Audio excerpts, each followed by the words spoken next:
Et ensuite, un peu plus à ma droite encore, Michel Collomb, journaliste, essayiste et fondateur du collectif indépendant Investing Action.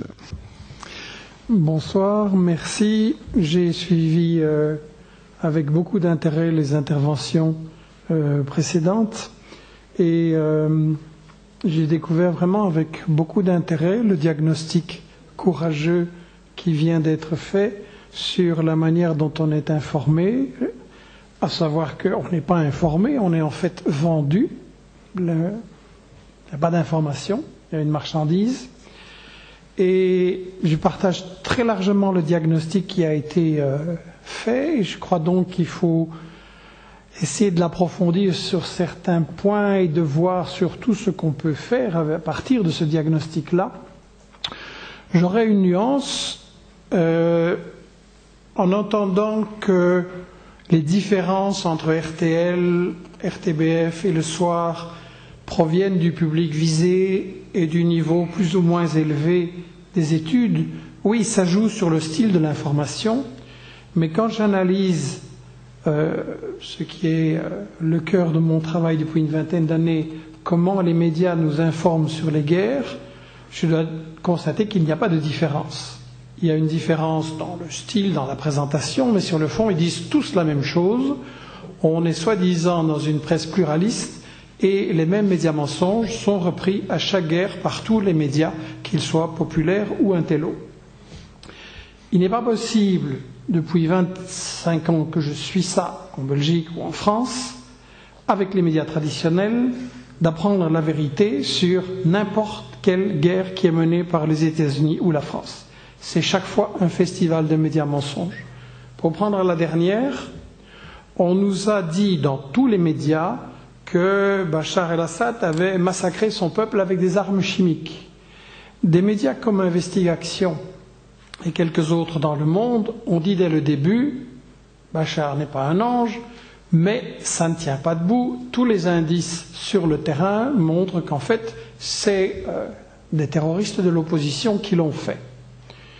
Et en tout cas, ce genre de choses, il faut être prudent, et au contraire de toute la presse traditionnelle qui conclut c'est Bachar, il faut intervenir, il faut lui faire la guerre, il faut le renverser, on appelait à des enquêtes sérieuses.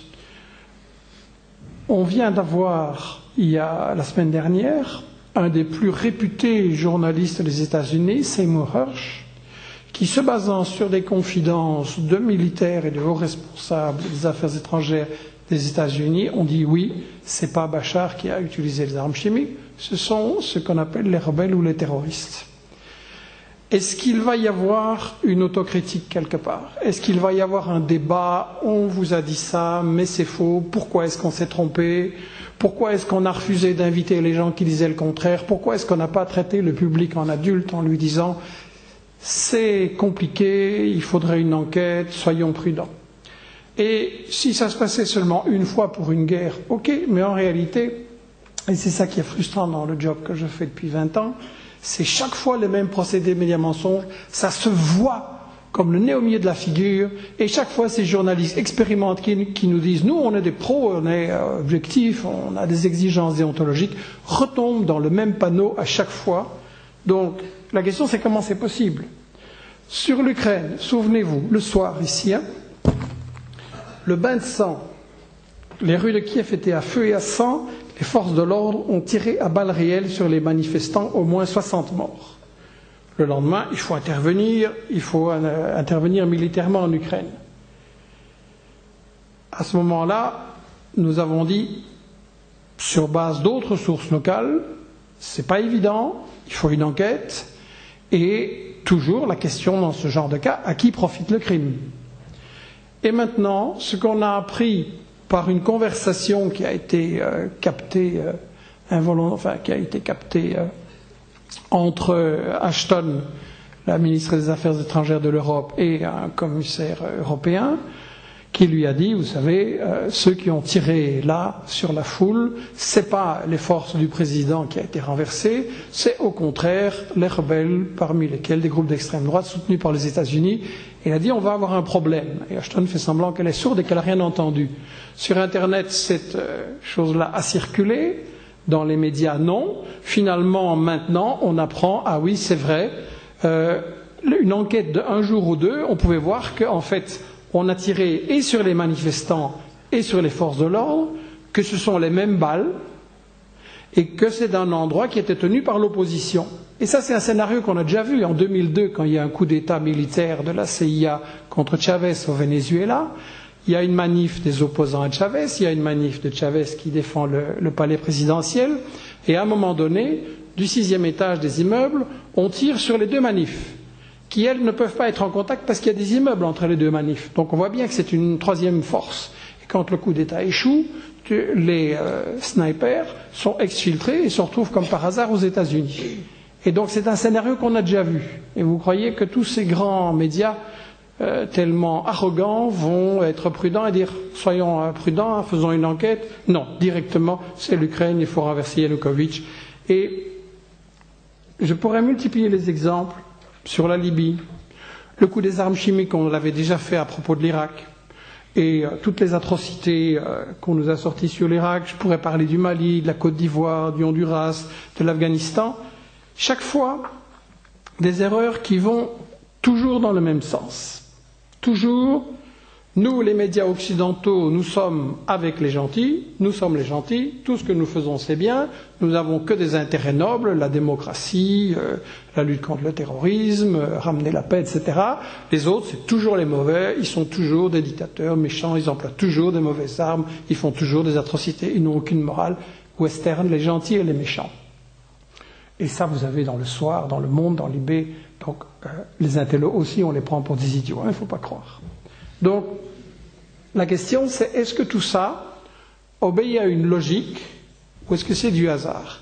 Je pense que quand vous êtes, excusez-moi, le président des États-Unis ou le gouvernement français ou quelque chose comme ça, et que vous décidez d'attaquer un pays qui ne vous a rien fait, qui ne vous menace pas, mais dans lequel il y a du pétrole, des matières premières ou un intérêt stratégique, vous ne pouvez pas évidemment dire au public et à la télé on va faire la guerre pour le pétrole, pour le fric, etc. Ça ne se dit pas, c'est obscène, on peut pas, vous n'auriez pas de soutien. Donc vous êtes obligé de raconter des histoires. Et ces histoires, elles obéissent toujours à la même logique, ce que j'ai appelé les 5 principes de la propagande de guerre, et je crois que quand on a une réflexion sur les médias comme ce soir, il faut toujours partir de là. 1.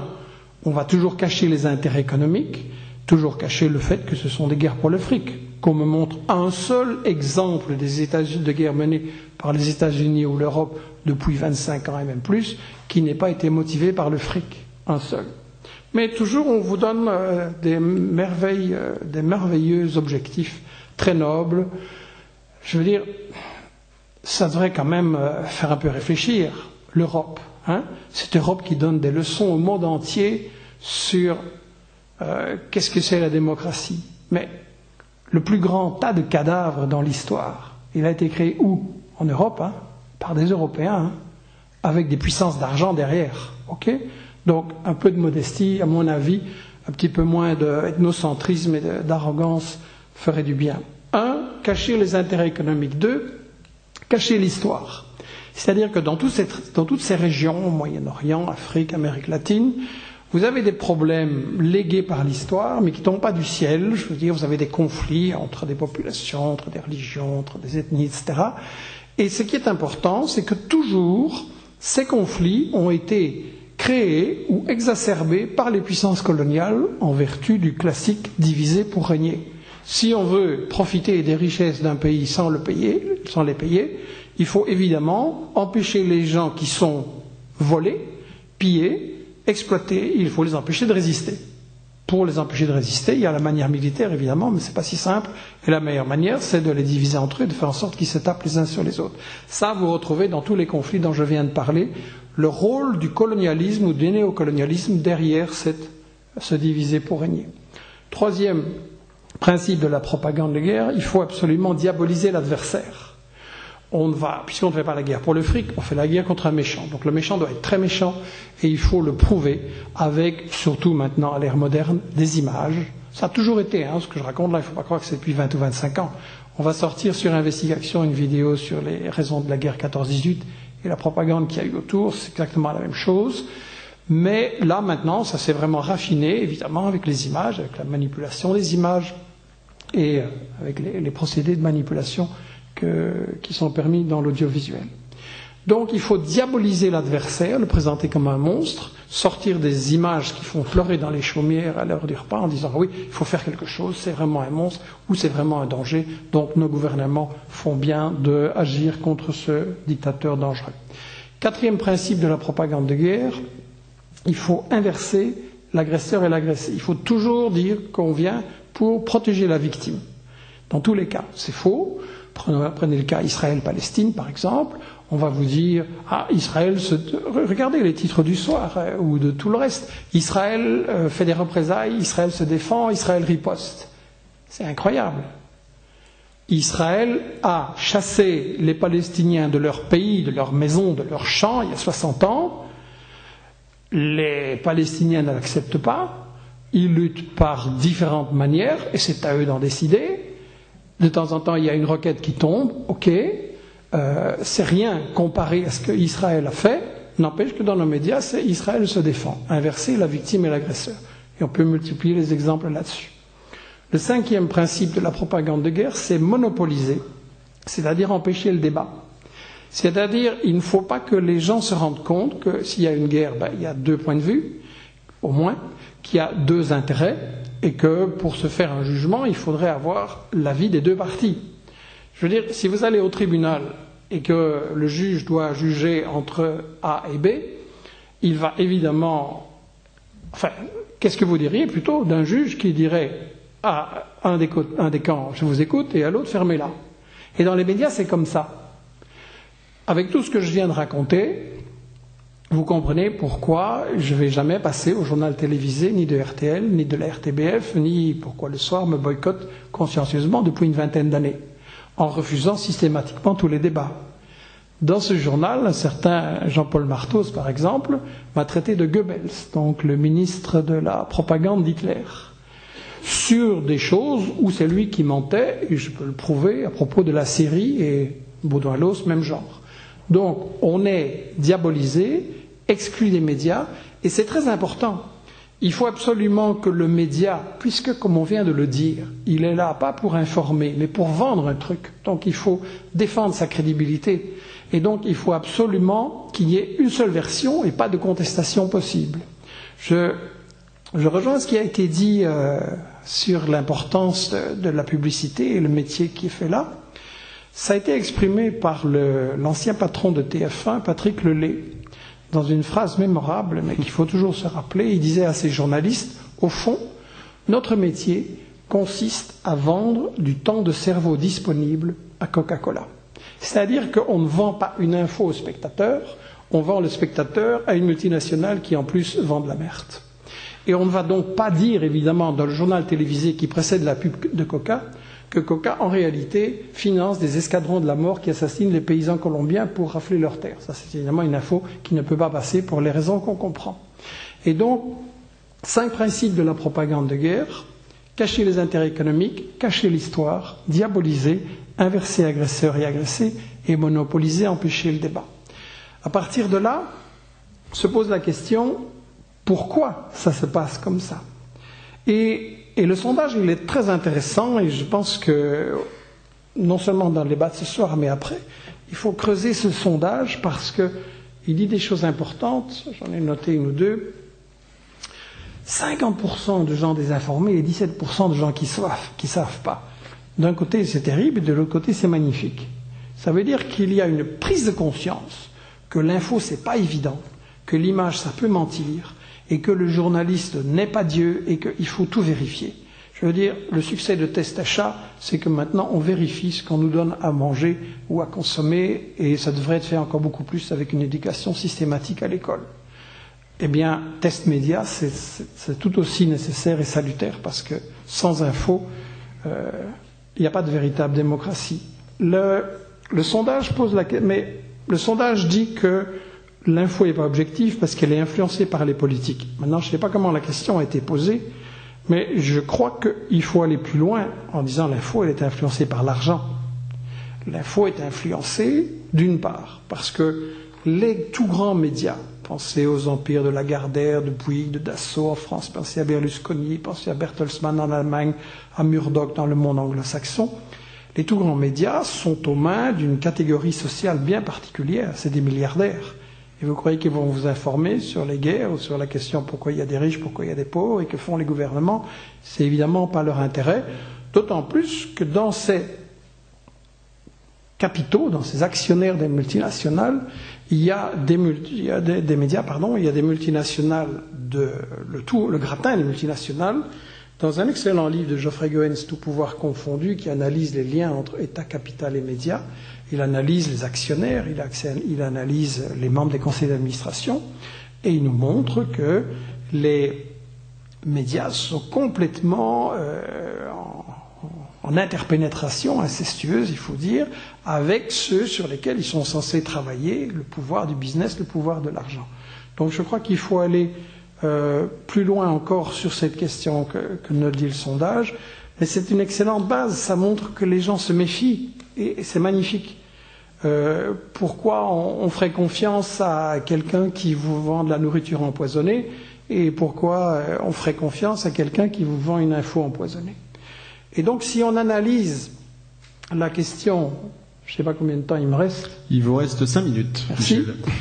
Si on analyse pourquoi on est comme ça désinformé, et le diagnostic qui vient d'être fait, il a été fait aussi à sa manière par Noam Chomsky et Edward Herman dans ce livre remarquable qui s'appelle Manufacturing Consent, la fabrication du consentement. Et il disait là, il y a 25 ans, les médias n'ont pas pour fonction de vous informer, mais de vous faire approuver ce que les gouvernements ont décidé de faire.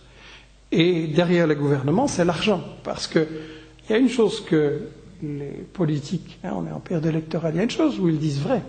Quand ils vous disent « mais nous, on n'a pas le choix, on doit de toute façon faire ce qui est décidé par l'Union européenne ». Mais l'Union européenne, c'est quoi? C'est la table ronde des industriels, c'est-à-dire le gratin des grandes multinationales européennes qui écrivent des projets de loi. Et récemment, il y a une étude qui a été faite qui a montré que c'était du copier-coller. Les lois que l'Union européenne fait et qu'elle oblige les pays à adopter, c'est du copier-coller de toutes les résolutions et propositions qui ont été faites par les multinationales rassemblées. Eh bien, ce système-là, il a été analysé par un scientifique.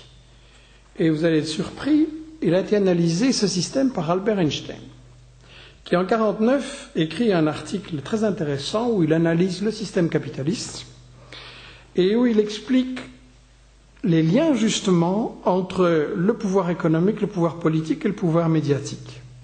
Premièrement, il dit « Le capital privé tend à se concentrer en peu de mains à cause de la compétition entre les capitalistes et à cause du développement technologique et de la division croissante du travail. Tout ça, dit-il, encourage la formation de grandes unités de production. » Donc le capital est concentré dans des mains de moins en moins nombreuses avec de plus en plus de pouvoir. Et le résultat, dit-il, c'est que la formidable puissance de cette oligarchie capitaliste ne peut être réfrénée même par une société qui a une organisation politique démocratique. C'est vrai parce que les membres du corps législatif, donc du Parlement, sont choisis par des partis politiques largement financés ou autrement influencés par les capitalistes privés. Voilà donc le lien économie et politique. De plus, ajoute Einstein, dans les conditions actuelles, les capitalistes contrôlent inévitablement, d'une manière directe ou indirecte, les principales sources d'information, presse, radio, éducation. Et sa conclusion est pessimiste mais réaliste. Il est ainsi extrêmement difficile pour le citoyen, et dans la plupart des cas tout à fait impossible, d'arriver à des conclusions objectives et de faire un usage intelligent de ses droits politiques. Alors, ça peut sembler tout à fait désespérant, mais je pense justement, et ce sera ma conclusion, que, en réalité, l'information, c'est à nous à la faire. L'information, c'est une bataille. Et si on comprend que dans cette bataille de l'information, il y a des intérêts opposés, et que les intérêts des riches et des pauvres, au sens très large, ne sont pas les mêmes et sont en contradiction. Si on comprend, comme disait Victor Hugo, que c'est de l'enfer des pauvres qu'est fait le paradis des riches, si on réfléchit pourquoi 85 personnes aujourd'hui dans le monde possèdent autant que 3,5 milliards de gens, 85 personnes possèdent autant que 3,5 milliards de gens, et ce fossé est en train de s'aggraver. Et dans les pages roses ou dans les tribunes économiques de nos télés, on nous dit que c'est normal, c'est un système naturel, c'est comme ça. On va essayer de le corriger un petit peu. Depuis 20 ans, on voit bien que les corrections, c'est vraiment appelé au paradis. Et on nous présente ça comme normal. Eh bien non, ça n'est pas normal. Et il y a justement toute une diabolisation de ceux qui veulent échapper à ce système, de ceux qui, comme Hugo Chavez ou Evo Morales ou Correa, essayent de présenter une alternative, c'est-à-dire une économie pas au service du 1%, mais au service du 99%. Il y a donc une diabolisation. Cette diabolisation, c'est la continuation de la guerre, parce qu'il y a la guerre chaude, il y a la guerre froide, il y a la guerre non déclarée. Et donc, toutes les guerres étant justement la question de savoir est-ce que les riches vont garder leur contrôle sur les ressources de la planète, sur le travail des gens, sur l'avenir des gens? Est-ce que les riches vont continuer à nous imposer un système absurde qui économiquement ne tourne pas? La question de la liberté d'information, elle porte sur ça. Et je pense, mais on aura l'occasion dans la discussion de le développer peut-être plus, je pense que par rapport à ça, si on est conscient de cette bataille de l'information, il faut absolument décider, voilà, si nous voulons mettre fin à ces guerres qui sont injustes et qui ne sont pas pour les objectifs qu'on nous dit, si nous voulons mettre fin à cet écart riche-pauvre absolument insensé et dégoûtant, nous devons prendre la bataille de l'information en main. Nous-mêmes, nous sommes tous des journalistes. Je vous remercie. Michel Collomb, qu'on peut applaudir, s'il vous plaît.